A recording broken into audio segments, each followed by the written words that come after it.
Hello YouTube family મિત્રો, કેમ છો બધાય? મજામાં? તો મિત્રો આજે આપણે સરસ મજાના નવા વિડીયોની અંદર મળી ગયા છે.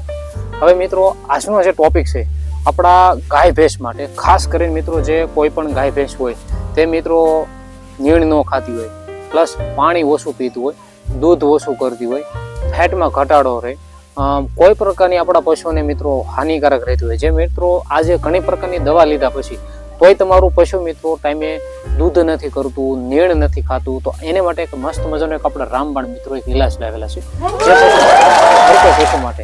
જો કોઈ પણ મિત્રો ગાભણ પશુ હોય એને પણ તમે દઈ શકશો. તમારું પારેટું પશુ હોય જે દૂધ ન આવતું હોય તો એને પણ તમે મિત્રો આપણા પશુને પણ તમે ખવડાવી શકો છો. હવે મિત્રો 4-5 વસ્તુ છે જે તમારા પશુને જો તમે રેગ્યુલર મિનિમમ 20-25 દિવસ તમે જો આનો ટ્રાય કરશો તો આપણા અવશ્ય પશુને વ્યવસ્થિત રીતે મિત્રો એનો જોરદાર એક ફાયદો થશે. માલ આપણું જો ઓગાળતું ન હોય, નીણ ખાય પણ આપણું માલ છે તે ઓગાળતું ન હોય, આપણે ઓગાળવાની એક પાચન શક્તિતા વધી જશે, પ્લસ અને શક્તિની અંદર સુધારો થશે કે જે કોઈ પણ પશુ તમારા જોરદાર રિઝલ્ટ મળશે. એટલા માટે કન્ટિન્યુ આપણા વિડીયોની અંદર બન્યા રહેજો. ખાસ કરીને મિત્રો કહું છું કે ભાઈ વિડીયોની અંદર આવો તો વિડીયો પૂરો જોજો અને એક સરસ મજાની કોમેન્ટ મારજો સારો એવી.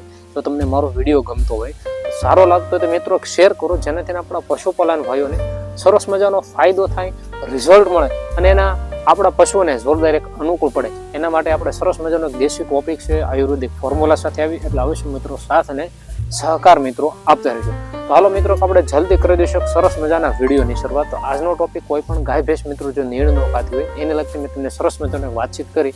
તો તમારે 4-5 વસ્તુઓ લઈ લેવાની છે અને એ જે વસ્તુ મિત્રો છે ને તમારા પશુપાલન માટે જોરદાર ફાયદો છે.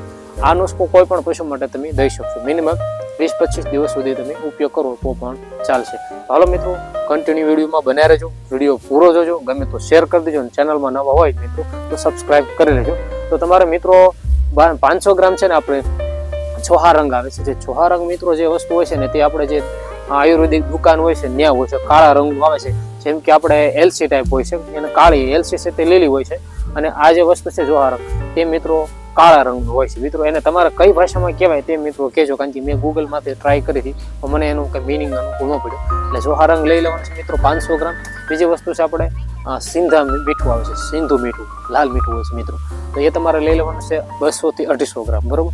અને ત્રીજું મીઠું છે આપણે કાળું મીઠું આવે છે, કાળું મીઠું છે મિત્રો એ પણ તમારે 200-250 ગ્રામ લઈ લેવાનું છે. આપણે ચોથી વસ્તુ છે મેથી. આ 4 વસ્તુને તમારે વ્યવસ્થિત મિત્રો એને પાવડર કરીને તમારે વ્યવસ્થિત રીતે એને પાવડર કરીને અને તમારે સવાર સાંજ 2 ટાઈમ જો ખાંડની અંદર આપણે રેગ્યુલર મિત્રો 200-250 ગ્રામ જે પાકી આપણે જે પાવડર બનાવેલો છે અને 200-250 ગ્રામ તમારે રેગ્યુલરી આપણા ખાંડની અંદર નાખવાનું છે, જેનાથી આપણું પશુ નીણ ઓછી ખાતી હોય છે, પાચન શક્તિ નબળી રહેતી છે, પ્લસ દૂધ ઓછું કરતું છે, ફેટમાં ઘટાડો રહેતો છે, આપણા પશુની અંદર વાયરસ ઇન્ફેક્શનની કોઈ પ્રકારની તકલીફ રહેતી છે એની અંદર પણ સરસ મજાનો સુધારો થશે.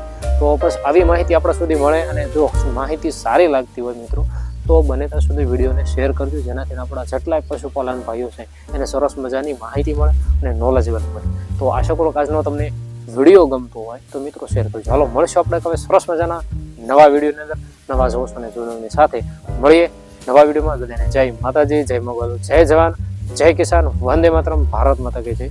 મળીએ આપણે.